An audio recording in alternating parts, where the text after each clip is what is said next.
Shalom anak-anak yang dikasihi oleh Tuhan. Pada kesempatan kali ini kita bersyukur kita berjumpa dalam video. Kita belajar pada kesempatan kali ini dengan tema manusia jatuh ke dalam dosa. Namun, sebelum kita masuk dalam kebenaran firman Tuhan, mari kita berdoa. Terima kasih Tuhan buat kasih setiamu yang kau berikan bagi setiap kami, di mana anak-anak-Mu Bapa hendak dalam belajar firman Tuhan. Biarlah anak-anak-Mu diberikan hikmat sehingga dimampukan untuk mendengarkan, bahkan terlebih lagi melakukan apa yang ingin Tuhan lakukan dalam kehidupan anak-anak-Mu. Bapa, kami menyerahkan Tuhan kebenaran firman Tuhan ini sehingga kami bisa sama-sama belajar. Dalam nama Tuhan Yesus kami berdoa. Amin. Baik, kita belajar kali ini yaitu tentang manusia jatuh ke dalam dosa.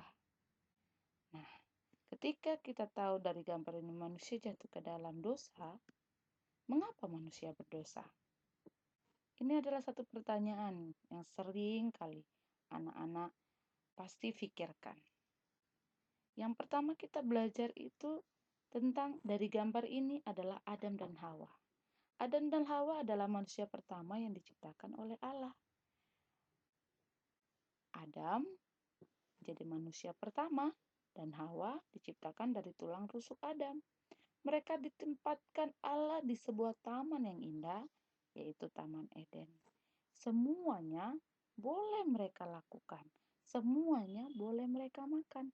Namun satu perintah Tuhan, pohon yang ada di tengah taman, jangan kamu makan buahnya.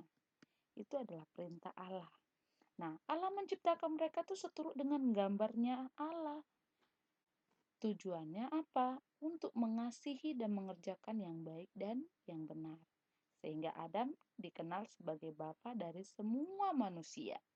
Karena dia adalah manusia pertama. Tetapi jatuh dalam dosa karena tidak menaati Allah.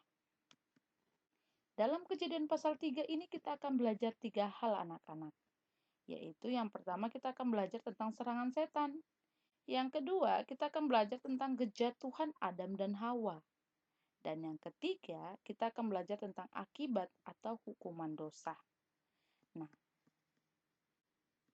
kita belajar ketika tentang Adam dan Hawa, kita kembali ke Kejadian pasal 3. Ketika Tuhan mencari dan memanggil Adam dan Hawa, mereka justru takut, malu dan bersembunyi. Ketika hubungan mereka dengan Tuhan rusak, apa yang berubah? Tuhan tetap sama. Eden yang mereka diami tetap indah. Tubuh mereka pun tetap sama. Namun ketika jatuh dalam dosa, mereka, yaitu manusia, melarikan diri. Di pikiran mereka, Tuhan tidak menghakimi dan menghukum mereka. Sehingga apa? Sehingga mereka pun bersembunyi untuk menyelamatkan diri. Perhatikan reaksi manusia saat Tuhan meminta pertanggungjawaban mereka. Apa yang mereka lakukan? Tindakan pertama yang dilakukan adalah menyalahkan orang lain dan saling melempar tanggung jawab atas ketidaktaatan yang mereka perbuat. Hal ini juga terjadi kepada Adam dan Hawa. Adam berusaha membela diri dengan menyalahkan Hawa yang telah memberinya buah dari pohon kehidupan itu. Nah, Hawa pun demikian. Hawa pun melemparkan tanggung jawabnya atas perbuatan yang ketidaktaatannya kepada ular. Sehingga di pasal yang Kejadian pasal 3 ayat yang ke-13, Hawa pun tidak mau juga disalahkan sepenuhnya. Ia berkata, ular itu yang memperdayakan aku, maka kumakan. Bersyukurlah kepada Tuhan karena Ia adalah Allah yang kasih dan adil. Keadilannya membuat manusia memang harus diusir dari Taman Eden. Namun kasihnya membuat Ia tetap menyertai umatnya, bahwa memberikan solusi penebusan di dalam Tuhan Yesus. Rupanya, cara penyelesaian masalah seperti ini dengan kuat menyebar di dalam masyarakat. Coba kita perhatikan ketika banyak manusia yang melakukan kesalahan. Apa yang mereka lakukan? Mereka akan diminta pertanggungjawaban manusia. Pertanggungjawaban, tapi manusia cenderung suka saling melempar tanggung jawab kepada orang lain. Agar apa? Agar dirinya dapat terbebas dari kesalahan. Nah, melalui teks ini kita mau belajar, ayo memandang dosa apapun sebagai hal yang serius. Ingat bahwa tidak ada dosa apapun yang remeh di hadapan Tuhan. Semua dosa membuahkan konsekuensi, membuahkan dampak dan akibat yang akan diterima oleh manusia yang tidak taat. Pertama, kita akan belajar tentang serangan setan. Setan menyerang firman Tuhan. Ya, betul.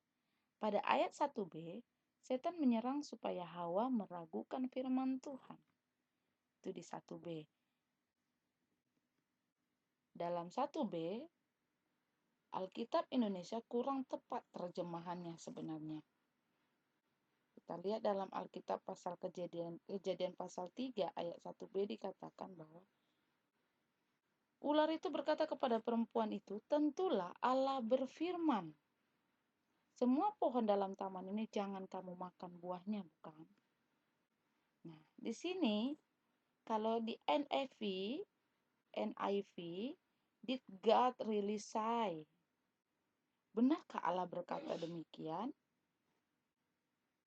Benarkah Allah berkata, semua pohon dalam taman ini jangan kamu makan buahnya, bukan?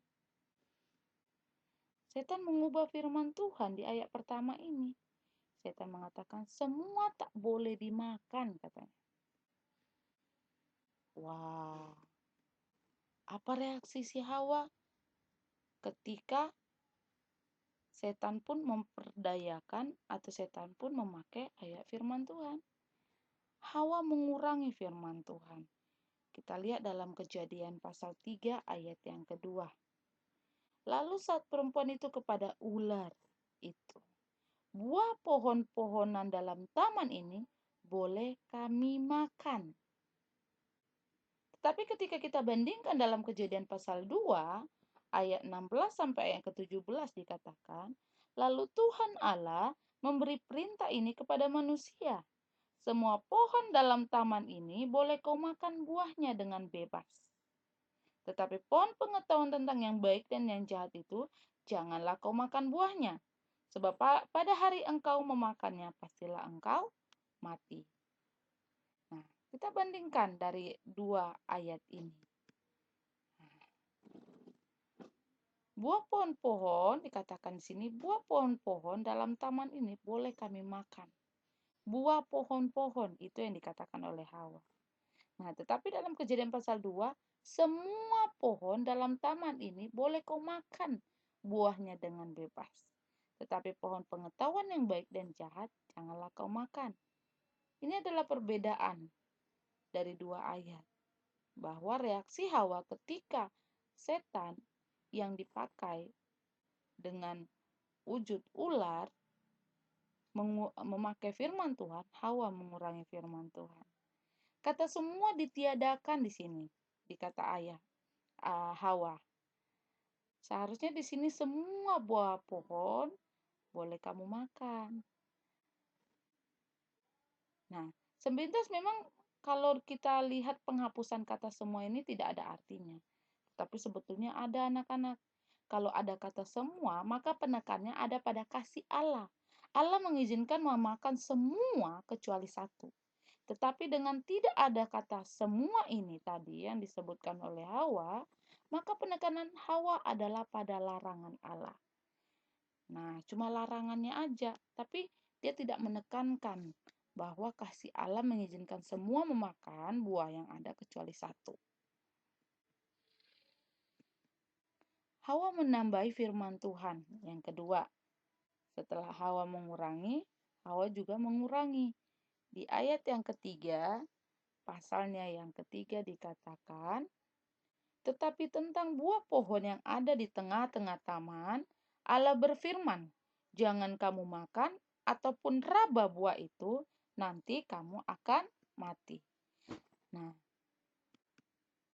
Hawa kurang kuat berpegang pada firman Tuhan. Ini menyebabkan setan yang berwujud ular dalam taman itu makin berani menyerang Hawa. Dalam ayat 4, setan atau ular secara terang-terangan menentang firman Tuhan. Tetapi tentang buah pohon yang ada di tengah-tengah taman, Allah berfirman, "Jangan kamu makan ataupun raba buah itu, nanti kamu mati." Nah, tetapi di ayat yang keempat terang-terangan ular itu menentang firman Tuhan, dikatakan di pasal yang ketiga ayat keempat, tetapi ular itu berkata kepada perempuan itu, "Sekali-kali kamu tidak akan mati." Padahal jelas-jelas Allah berkata, nanti kamu mati. Melalui ayat 4 ini, setan ingin supaya Hawa tidak percaya kepada Allah, menganggap firman Tuhan tak benar, atau menganggap hukuman tak ada. Karena apa? Karena di sini ular berkata kepada perempuan itu, "Sekali-kali kamu tidak akan mati." Jadi di sini dia mengelabui Hawa agar Hawa tidak percaya kepada Allah, menganggap firman Tuhan tidak benar, dan menganggap hukuman tidak ada. Wow, dahsyat bukan? Nah, kedua kita belajar, kalau pertama tadi tentang serangan setan, yang kedua kita belajar tentang kejatuhan Adam dan Hawa. Di ayat yang ke-6 dengan jelas perempuan itu melihat bahwa buah pohon itu baik untuk dimakan dan sedap kelihatannya. Lagi pula pohon itu menarik hati karena memberi pengertian. Lalu ia mengambil dari buahnya dan dimakannya, dan diberikannya kepada suaminya yang bersama-sama dengan dia, dan suaminya pun memakannya. Nah, kita lihat di ayat ke-6 ini. Ketika kata perempuan itu melihat. Nah, ini saya garis bawahi ya. Miss garis bawahi kata melihat. Nah, inilah yang membuat Hawa jatuh. Banyak dosa terjadi karena penggunaan mata yang salah, karena melihat yang salah. Melihat indera dari mata ya, penglihatan. Karena mata ini banyak yang salah. Lalu dalam Hawa melihat di ayat yang ke-6, diri Hawa timbul keinginan untuk makan di ayat ke-6. Sehingga tindakannya ketika dia ingin dan bertindak, ia mengambil buah itu dan makan. Lalu ia juga memberikan kepada Adam dan Adam ikut juga makan. Sehingga Adam dan Hawa jatuh dalam dosa. Mungkin mereka sudah puluhan kali lewat pohon itu dan tidak jatuh. Tetapi kali itu mereka jatuh. Ini memberikan pelajaran kepada kita. Kita tidak pernah bisa kebal terhadap dosa apapun. Sehingga ayo kita proteksi diri kita dengan terus kita berseru kepada Tuhan. Minta Allah senantiasa mengingatkan ketika kita hendak jatuh dalam dosa. Nah, dosa Adam dan Hawa itu tidak ringan, anak-anak. Pertama, mereka tidak peduli dan tidak percaya pada firman Tuhan. Itu dosanya. Yang kedua, mereka berambisi menjadi Allah. Mereka diciptakan sebagai petat dan teladan Allah, tetapi mereka ingin menjadi seperti Allah. Ini adalah pemberontakan atau ketidaktaatan seorang Adam dan Hawa. Mereka juga berdusta di ayat yang ke-10. Ia takut bukan karena telanjang. Di ayat yang ke-10 dengan jelas dikatakan, "Ketika aku mendengar bahwa engkau ada dalam taman ini, aku menjadi takut karena aku telanjang. Sebab itu aku bersembunyi." Nah, dia berdosa, ia takut bukan karena telanjang, tapi karena apa? Karena mendengar bahwa Allah ada dalam taman itu sehingga ia bersembunyi, bukan karena telanjang. Walaupun memang dikatakan, aku menjadi takut karena aku telanjang. Nah, tidak mau mengaku dosa, tetapi bahkan menyalahkan orang lain dan Allah sendiri di ayat 12 dan ayat yang ke-13. Adalah kesalahan Adam dan Hawa. Bagaimana dengan setiap kita? Apakah pernah kita menjadi orang yang menyalahkan orang lain ketika kita melakukan kesalahan? Ayo segera bertobat ketika kita pernah melakukan hal. Minta ampun di hadapan Tuhan. Lalu, kita melihat apa sih akibat atau hukuman dosa yang dilakukan oleh Adam dan Hawa. Pertama, rasa malu dan rasa takut. Di ayat yang ke-7 mereka malu dikatakan. Padahal Kejadian pasal 2 ayat 25 mereka tidak tahu dengan rasa malu, tidak tahu. Tetapi ketika mereka jatuh dalam dosa, mereka akibatnya tahu mereka dan malu. Ayat 8-10 mereka menjadi takut sehingga bersembunyi. Itu akibatnya. Kedua, penderitaan. Nah, ini berlaku untuk perempuan di ayat 16 maupun laki-laki di ayat 17-19a. Nah, kematian jasmani. Nah, sebelumnya kita lihat dulu. Kalau penderitaan yang dialami oleh perempuan di ayat yang ke-16 dikatakan dengan jelas bahwa dia akan susah payah untuk mengandung dan ia akan kesakitan dalam melahirkan. Itu dan ia akan berkuasa dan suaminya akan berkuasa atasnya. Nah, kalau laki-laki di ayat yang ke-17 dikatakan bahwa dia akan bersusah payah mencari rezeki dari tanah seumur hidupnya. Dan di sini ular pun mendapat akibat juga loh, bahwa ular itu telah dikutuk sehingga apa? Dengan perutnya lah ular itu akan menjalar dan debu tanah lah yang akan dimakan ular seumur hidupnya. Nah, berkaitan dengan kematian jasmani yang ketiga akibat atau hukuman dosa. Di ayat 19b dikatakan dengan jelas, dengan berpeluh engkau akan mencari makananmu sampai engkau kembali lagi menjadi tanah, karena disitulah engkau diambil sebab engkau debu dan engkau akan kembali menjadi debu. Adam dan Hawa memang tidak mengalami kematian jasmani saat itu. Nah, apakah yang berarti dalam Kejadian pasal 2 ayat 16 adalah salah? Tidak. Kejadian pasal 2 ayat 16-17 itu terjadi saat itu. Saat itu juga Adam dan Hawa mengalami kematian rohani. Artinya apa? Artinya mereka putus hubungan dengan Allah. Nah, ini akan disusul oleh kematian jasmani di ayat 19b. Jadi mereka kematian rohani dulu, baru kematian jasmani. Lalu, di ayat yang ke-20, ayat 20 itu bermakna apa? Manusia itu memberi nama Hawa kepada istrinya sebab dialah yang menjadi ibu semua yang hidup. Jadi Hawa dikenal sebagai ibu semua yang hidup. Nah, di ayat yang ke-20 itu sebagai wujud imannya terhadap kata-kata Tuhan dalam ayat 15. Lalu, karena kematian jasmani tidak terjadi saat itu, makanya Adam melakukan ayat 20. Nah, lalu di ayat ke-20 harus diterjemahkan dalam bentuk past perfect, yaitu jadi Musa sebagai penulis kitab Kejadian ini mengatakan bahwa tadinya sebelum jatuh ke dalam dosa, Adam memberi nama Hawa, artinya hidup atau kehidupan. Tapi ternyata melalui Hawa ini justru jatuh ke dalam dosa dan harus mati.